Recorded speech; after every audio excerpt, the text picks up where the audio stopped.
সবার প্রিয় মানুষ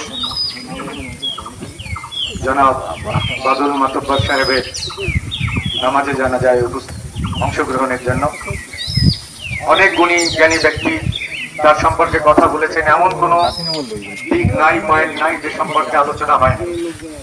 সত্যিকার অর্থে যে আমার যে কথাগুলো বা আমার পরিবারের যে দায়বদ্ধতা তার প্রতি, তার পরিবারের প্রতি, তার সম্পর্কে যে কথাগুলো আমার স্নেহাস্পদ ভাইয়ের ছেলে তার মুখ দিয়েই সেটা বলা হয়ে গেছে।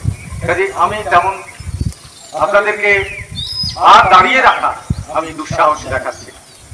একটা কথা বারবার এসছে যে বাদল মাতব্বর তিনি সকলের বিপদে আপদে ঝাঁপিয়ে পড়তেন, আর চিন্তা করেন নাই।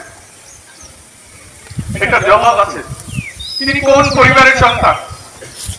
এই লামনা তথা বকুলবাড়িয়ায় যদি 2-4টি পরিবার থাকে, তিনি তো মহিউদ্দিন মাতব্বর, অনেকে ময়ূরউদ্দিন মাতব্বর বলে, তার উত্তরাধিকার। তিনি তো জেন্নাত আলী মাতব্বরের উত্তরাধিকার। তিনি আমার বয়সে ছোট।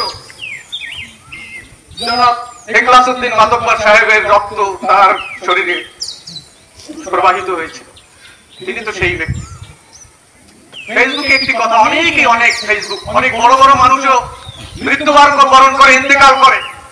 আমি দেখি নাই ফেসবুক নামে যে যেটা কি বলে সামাজিক যোগাযোগের মাধ্যম, এত পোস্ট, সমস্ত বয়সে লোক এত কথা, এত শোক প্রকাশ কেউ কখনো করেছে আমার জানা নেই। সেখান থেকে একটি কথা আমি দেখেছি, আমি নাম বলবো না কে বলেছেন, যে জনপ্রিয় হওয়ার জন্য, মানুষের ভালোবাসা নেওয়ার জন্য কি দরকার নাই, টাকা হতে হয়, টাকা পয়সা লাগে না, ধনবান হতে হয় না। এখানে এই একটা কথা আসছে যে উনি ধনবান ছিলেন না, কিন্তু মনের দিক থেকে অনেক ধনবান ছিলেন। যেমন কোন ব্যক্তি এই বকুলবাড়ি ইউনিয়ন, উনি কি এই 5 নম্বর ওয়ার্ডের মেম্বারের কথা বলা হয়েছে, বকুলবাড়িই না, ওনার সামাজিক কার্যক্রম, মানবতার কার্যক্রম, এই আশপাশে যেখানেই খবর পেয়েছেন সেখানেই তিনি গিয়েছেন। লোহালিয়ার এই পারে এই যে 3টা উপজেলা আছে, লোহাচুরা, দশমিনা, বাউফল, এই অঞ্চলগুলোর মধ্যে তার পরিচিতি নাই, অধিকাংশ লোক চেনে না, এটা বলা যাবে না যে তাকে, তিনি আমার বয়সে ছোট ছিলেন, কিন্তু সম্পর্কে মুরুব্বি। তিনি আমাকে মামা ডাকতেন, আমিও মামা ডাকতাম। অনেকে একটা প্রশ্ন হতে পারে, কেমন মামা? রক্তের বন্ধনের থেকে অনেক সময় যদি আত্মার সম্পর্ক হয়, তাহলে সেটা হলো, সেই সম্পর্কটা তার সাথে ছিল, তার পরিবারের সম্পর্কের সাথে ছিল। আমার পরিবারের এবং আমার ব্যক্তিগত যে ঋণ, এটা আমি কখনো শোধ করতে পারবো।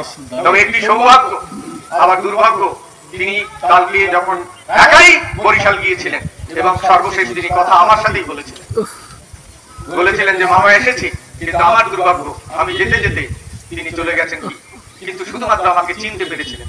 এরপরে আর কোনো কথা হয়নি। এই আফসোসটুকু আমার থেকে যাবে, কারণ তার সাথে আমার একটা অন্যরকম সম্পর্ক ছিল। আমি আর কোনো কথা বাড়াবো না। আমরা এখানে আছি, আমার ভাইয়ের ছেলেও বলেছে, আমি এটা বলতে চেয়েছিলাম যে আর কিছু না থাক, তার গুনাহ আমাদের প্রত্যেকেরই আছে, তিনিও গুনাহ খাতায় উঠবে না। শুধুমাত্র এই লামনা হালিমা খাতুন মুহাম্মাদিয়া কারিমা হাফিজিয়া মাদ্রাসা একজন খাদেম হিসেবে আল্লাহ তাকে মাফ করে, তাকে যেন জান্নাতের উচ্চ মাকাম দান করেন। আমরা কি এই দাবি আল্লাহর কাছে করতে পারি না? আমরা সবাই আল্লাহর কাছে এই দাবি করি। আমার বক্তব্য আমি শেষ রাখছি। আপনারা সবাই ভালো থাকবেন। আমরা প্রত্যেকের জন্য দোয়া করছি। আসসালামু আলাইকুম ওয়া রাহমাতুল্লাহি ওয়া বারাকাতুহু।